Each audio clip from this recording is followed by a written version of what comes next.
The following program has been funded in part through grants from the Exchange Bank Corporation, Incorporated, the Saunders Foundation, the David Falk Foundation, Tampa Electric Company, Port Sutton, Incorporated, the Tampa Tribune and the Tampa Times, the First National Bank of Florida, Tampa Armature Works, Incorporated, and Poe and Associates, Incorporated.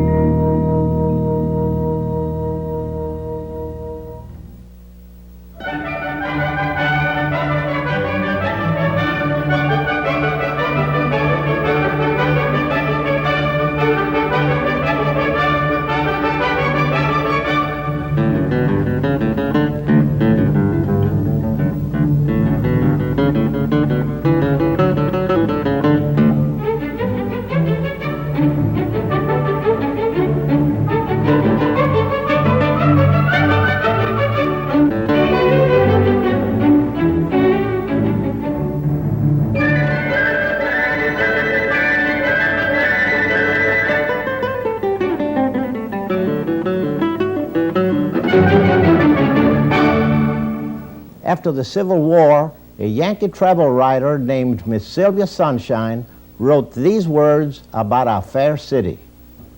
40 miles from Manatee is to be seen the remains of Tampa. Your morning slumbers will not be interrupted here by the hammers of rude workmen. The place looks discouraged with the sheer weariness of trying to be a town. Come now, Miss Sunshine, surely you're exaggerating. Well, how can you think that, Mrs. Hartman? Beastly drunkenness is everywhere. Madams are soliciting their trade at the very gates of Fort Brooke. My good heavens, Mrs. Hartman. Robberies are so frequent that families daren't go to church without leaving someone behind to watch the house. As for schools, well, there are some classes being held in the courthouse by a backwoods specimen. No, Mrs. Hartman, Tampa is so backward that Confederate currency was used here for 2 years after the war ended because there was no other kind of money. Isn't there anything you like about Tampa, Miss Sunshine? Yes, Mrs. Hartman. There are a few charming boarding houses that would make wonderful havens for the tubercular.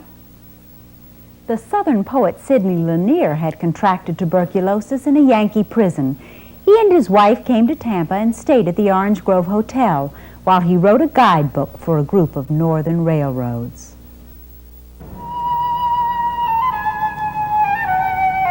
Tampa Robins. Good. Tampa Robins.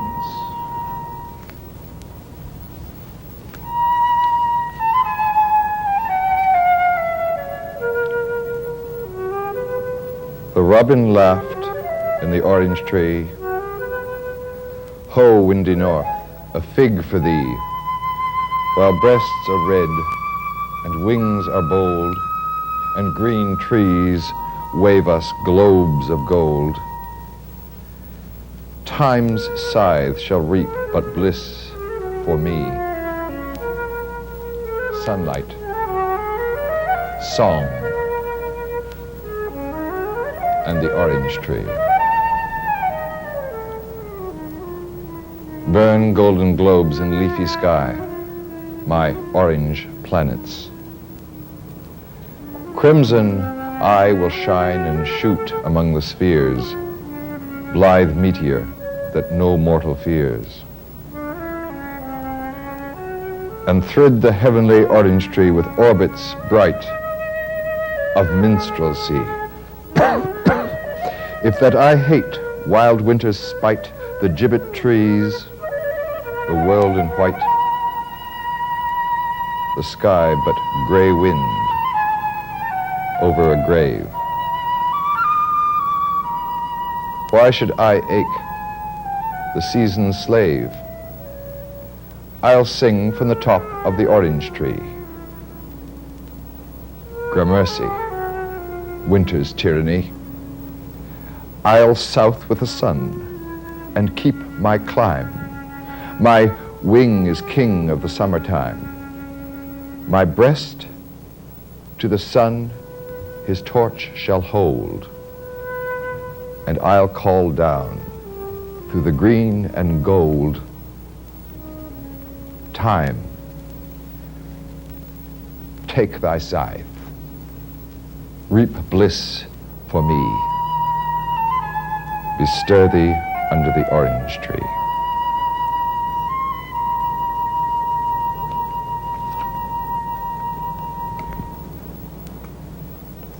Tampa, Florida, 1877.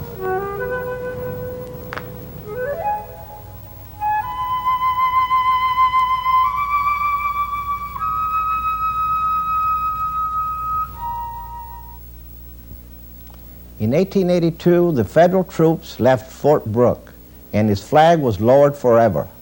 Mr. Lanier had called Tampa the most forlorn little collection of one-story houses imaginable. Only 720 people lived there. They tried to get the derelict fort turned into a park, but political pressure won out and slaughterhouses were built there instead. Only 1 year later, Miss Sylvia Sunshine's description of Tampa changed dramatically. The sound of rude workmen's hammers was everywhere. One of the reasons for all of this activities, Joyce, was the coming of Mr. H.B. Plant, the railroad magnate, and his railroad to Tampa. Actually, Plant did not plan originally to come to Tampa.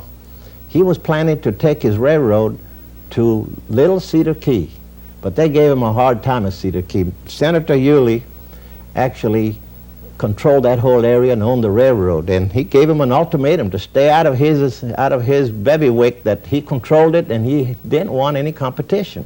And also the landowners, they boosted their prices, so Mr. Plant became very mad about this whole matter, and he told him, he said, I'll wipe Cedar Key right off the map. In fact, he laid a curse and said that hoot owls will hoot in your attic, and bats will live in your houses, and hogs will wallow in your deserted streets. Well, in time, Cedar Keys died on the vine. So the railroad actually was one of the most important impacts made in Tampa, because it attracted industries such as the cigar industry, the fishing industry. It opened new markets for the orange and cattle industry, and people started moving in. And then he decided that he would build the Tampa Bay Hotel.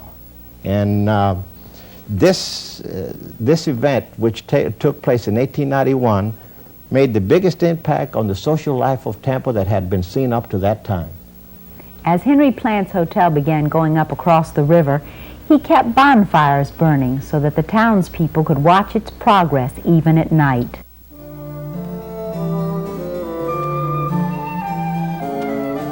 Astonished spectators compared it to the great palace of Alhambra, the home of Moorish kings in Grenada, Spain, and later it was described as one of the modern wonders of the world.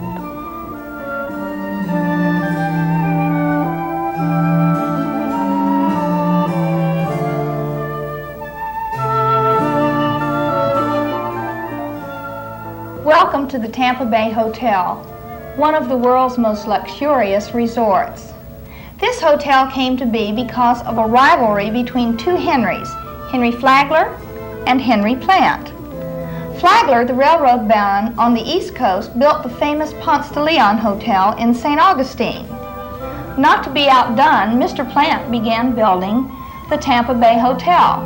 Upon its completion in 1891, he invited Mr. Flagler to the grand opening. Flagler replied by telegram to Mr. Plant, "Henry, where's Tampa?" To which Mr. Plant immediately replied, "Just follow the crowds, Henry." And the crowds came. Dukes, princesses, barons, anyone who was anyone.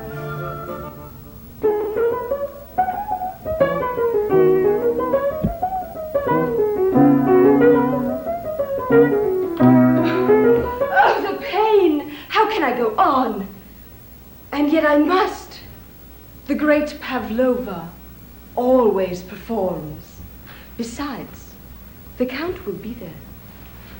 Women Why have you stopped? Continue!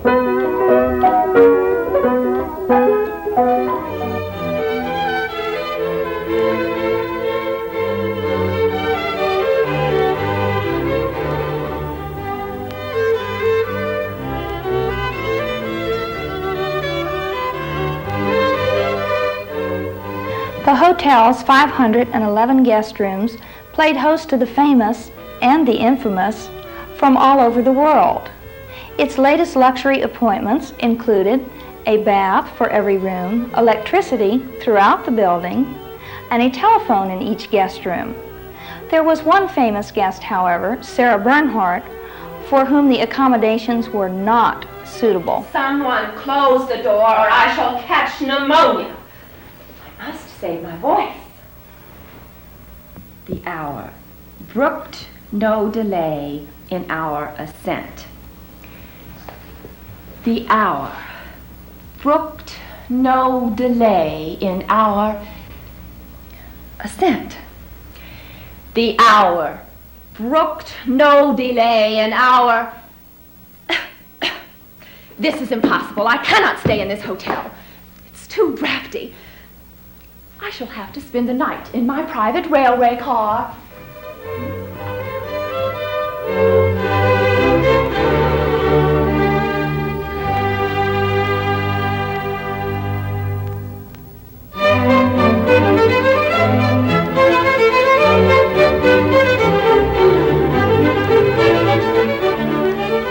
Mr. and Mrs. Plant bought 80 boxcar loads of antiques and treasures garnered from the four corners of the earth to furnish the 5-story, 1,200-foot-long hotel.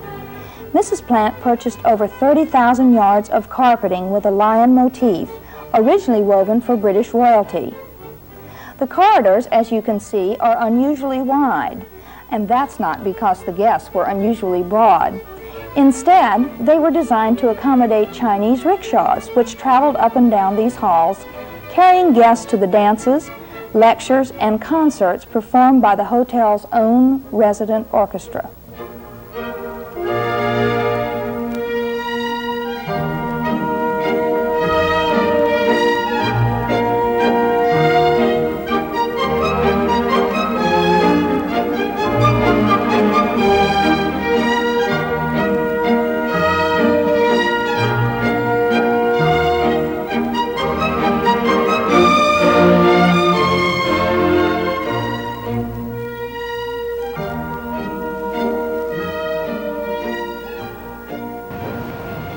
Mr. Plant provided many marvelous outdoor activities for the guests.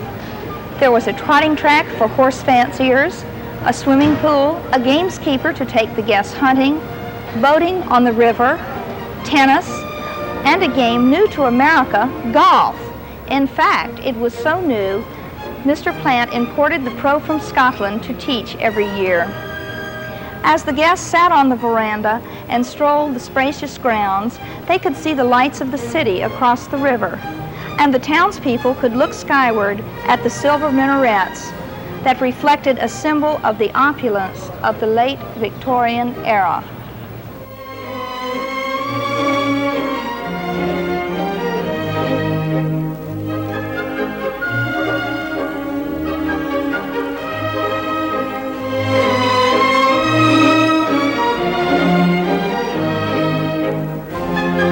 Tony, there are not too many people still around who can remember Tampa at the turn of the century.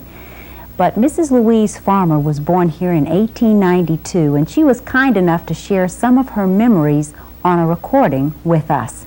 And an old friend of yours, E.D. Lambright, a very prominent Tampan of the time, described his impressions of those days in a 1934 edition of the Tampa Tribune. Here are the words of Mr. Lambright and the voice of Mrs. Farmer. When I landed here 35 years ago, somebody who objected to its presence had just blown up the dam, and there were no street lights for 2 or 3 months, because the plant there was the only source of juice. The old streetcars, drawn by a wheezy steam engine, had just been supplanted by trolleys, which ran from Franklin Street to Ybor City through an intervening district known as the Scrub. Oh, we had the most wonderful neighborhood. The children in the neighborhood were just like one big family. We played hide and seek and tag, and we ran up and down. They had alleys then. 3 and 4 of us would get on the horse, we'd ride up and down the alley. We just had a regular childhood. It was the happiest childhood we could possibly have. The tallest building in town was the old stone-fronted First National Bank, 4 stories. You had to walk on a wooden plank sidewalk with most of the planks missing. Only 5 streets were paved. The only paved road in the county was the original Plant City Road. Going to Sulphur Springs was taking a drive in the country. First automobile in the county was owned by Edward Manorara, who never rode in it. Everything was horse-drawn, and Fire Chief Harris's buggy was the fastest thing in town. I remember streets, Franklin Street was paved with blocks. I had a horse that we used to go to ride, drive to town in a trap, and that horse was a pet and had a brown eye and a blue eye. And I took care of the horse myself. I did all the work for the horse. My father was away from home a lot. And when that horse started home, he galloped all the way home. He couldn't wait for his food because he knew he was going to get something good when he got there. Most of Hyde Park, that is the Bayshore section, was still at the bottom of the bay. Davis Islands were then big and little masses of tangled undergrowth. Streetcar line finally was extended to Ballast Point and DeSoto Park. It was a time for big picnics at these sylvan spots, and nearly every organization in town had one each year. Biggest crowds flocked on Sunday afternoons to the baseball park at Palmetto Beach, conveyed on flat cars with rough board seats, operated by the Street Railroad Company. And our main pleasure was going to old Carter's drugstore, which was down on Franklin Street. That's where where you would meet down there, and you'd bring your dates, would all meet down there. And that was at Hutto and Chambone. The society season centered at the Tampa Bay, open about 2 months each winter. The casino was the only theater, and some of the best road shows were booked there. First Gasparilla balls were staged there. In the summer, the flooring was taken up and the swimming pool was used. Palmacia had a pool, and we used to go out to Sulphur Springs. The water was deep, and I was scared to death, because I'm scared of water anyway. And I remember one time there were some good swimmers out there, and I was just working so hard to swim, and they dived in front of me and just threw water in my face, and I was so scared I was going to drown. I didn't know what to do. There's no library, few schools, small emergency hospital, not more than one church for each of the leading denominations. Tribune was published in a storeroom on Franklin Street. The whole plant was in one room. When the gas engine broke down, which was often, we had to go out and hire men to turn the presses. We visited the neighborhood. That's when people came and sit on your front porch all the afternoon, you know, and stay there. Then we had a long front porch with chairs, and our porch was the gathering place of the neighborhood. We were just like everybody else. I thought we just had a home, and we had a happy home and a happy family. And I loved, that's the main thing, loved children. Spoiled too, I was. As my sister used to say, Weezy, Papa never comes in the house that he doesn't bring you a bag of something. She said, you're the rottenest person I ever saw. Because she said, I got all the white meat. All she got was the gizzard. Oh, we used to have some funs. Some good times. But those old days are over, all over now. For the well-to-do, there were happy times, exciting times. There were trolleys all over Tampa, but only one person had a private trolley, and that was Mrs. Chapin. She had a beautiful trolley with a bar and a nice lounge in it, and she entertained her friends, and they rode all up and down Tampa town. They would go on outings to Ballast Point, or DeSoto Park, even as far as Sulphur Springs. But there were other people that were having trolley parties, and you could rent a trolley for the day. And some of the younger set would take a trolley and decorate it, have a band on board, and serve refreshments and ride to the different parks and be out all day long riding all over the community. And they were real fun days. And of course the young ladies of that period wore beautiful plume hats, and they had their parasols and long dresses. You couldn't even see their ankles. And they were really a nice social period for Tampa that was developing. They were very much impressed with outer appearances and very much concerned with their clothes, weren't they, Tony? Yes, they were. In spite of the fact that there was no air conditioning, they were dressed from tip to toe. As a matter of fact, one Tampa historian recalls that when she was a child, her mother asked her to step through the front door onto the porch to retrieve the newspaper and the milk that had been left there the night before, and the child absolutely refused, because though she was completely dressed except for her feet, she wouldn't have imagined that she could be in front of the public's eye without her long black stockings tightly controlled underneath her garters, and with her high black shoes buttoned all the way to the top. That's funny. And I was reading that some of the families that could afford to do so would send their young ladies out of the state to finishing schools, which they called colleges. Most of them were in Georgia, and they were very much impressed with how the young girls would turn out and were very much concerned about them learning to behave like ladies. And one young Tampa girl was returned home in disgrace because the authorities discovered that she did not have a row of lace on the base of her chemise. We've come a long way. You know, Joyce, some of the townspeople would join the tourists on the Tampa Bay Hotel launches on their trip to Sulphur Springs. Along the way, the hunting guide of the hotel, his name was Arthur Schliemann, had placed a few dead alligators along the weeds next to the banks of the river, and the tourists would all get very excited. At times he would even come running with a gun and say, "Here, shoot them." And so they really were getting their money's worth, and the townspeople were of course enjoying it all. There were other modes of entertainment during that period, and that was, well, they had hay rides all the way to Rocky Point. Rocky Point was a real beauty spot, and still is today. And they had a hotel there that was quite plush, and those who could afford it would spend the weekends there. And I have old photographs that shows the people that entertaining themselves in this lovely area.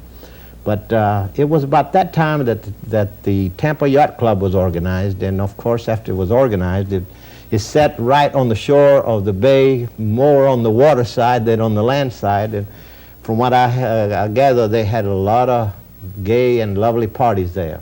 Those people who could sent their children to be educated at the Convent of the Holy Names, which was located downtown in Tampa, and it occupied a complete city block. There was a big wooden fence dividing the school property from the commercial area, and another fence up the center to divide the boys' school from the girls' school. And one frisky young lady climbed to the top of the fence, looked over and said, "I love sugar, I love tea, I love the boys, and the boys love me." The nuns found out about it and sent her home in disgrace for unladylike conduct. Of course, Joyce, during those years, right after the turn of the century, one of the most important events in the history of Tampa began and centered around the legend of José Gaspar the pirate.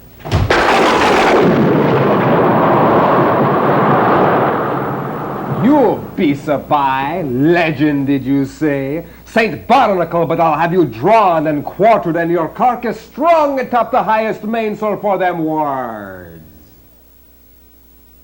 What's that? The ghost of the great José Gaspar. That's who, dummy. Am I not the nasty, mean Gaspar, the terror of the Spanish Main? Why, I'm so bad. Listen to this, Pizzo. I have loved only one woman, my fair Duchess. But when she refused to be mine, I cut off her head, chopped, and buried it with my booty. Wasn't that a mean thing to do, wasn't it? Wasn't it? Oh, yes, yes. Even the King of Spain himself put a ransom on my handsome head. But I stole a ship from under his very nose and made the Gulf of Mexico my hunting ground. Gold and jewels filled my coffers until my kingdom on Gasparilla Island rivaled his own. That's how the story goes. You think it's a made-up story? You still don't believe? Avast, Pizza! You'll soon learn what's real. My men have you surrounded. Your keels capsized in the wash. I, my hombre, you and your pretty senorita are my captives. I is walk the plank for you, and off to my lair on Captiva Island with her. She'll make a fair addition to my collection of damsels. Never fear, Joyce. I'll protect you from this terrible varmint. You're not going to hurt me, are you? Don't hurt me, Pizza. Oh, don't hurt me. Oh, there, Jose. Don't cry. You'll get your eye patch wet. And by the way, Jose, how did you lose that eye? There's nothing wrong with it. It's just part of the pirate costume. I understand. I wear one myself every Gasparilla. But you're right, Jose. You have given us Tampans a lot of fun throughout the years. Yeah? How? Why, Jose, all the parades and balls and parties. Our Gasparilla has grown into a big carnival, but it began in a very small way. One day back in 1904, Mary Louise Dodge, who was the society editor of the Tampa Tribune, was working on plans for a little May festival. Just then, a native of New Orleans named George W. Hardy happened by, and he suggested that she think about doing something like Mardi Gras, but with a theme based on your story, Jose. Well, Miss Dodge loved the idea, so Hardy set out to form a secret group, which would be the first mystic crew of Gasparilla. He got 50 men who were supposed to arrive on horseback, dressed as pirates, but only 26 were brave enough to get on horses, and one of those was thrown into a rose bush. Well, okay, Pizza, I'll let you go this time. But you remember, you take Jose serious from now on, or I come back again to hunt you. The great, horrible, terrible Jose! That's me.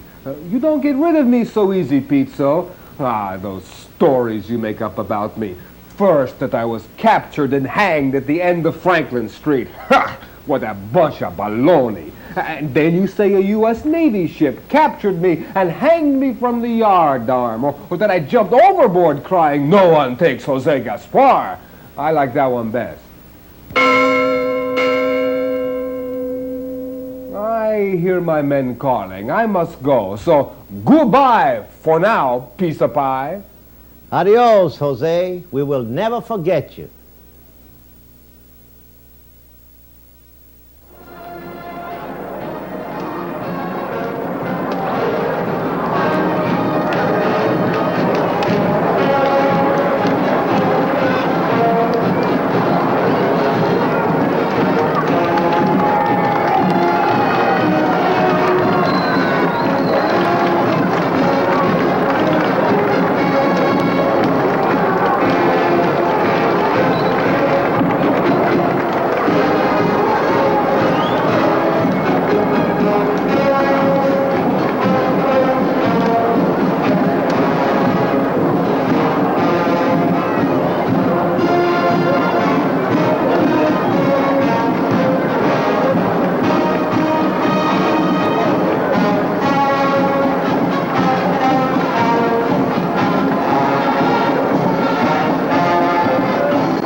The preceding program was funded in part by grants from the Exchange Bank Corporation Incorporated, the Saunders Foundation, the David Falk Foundation, Tampa Electric Company, Port Sutton Incorporated, the Tampa Tribune and the Tampa Times, the First National Bank of Florida, Tampa Armature Works Incorporated, and Poe and Associates Incorporated.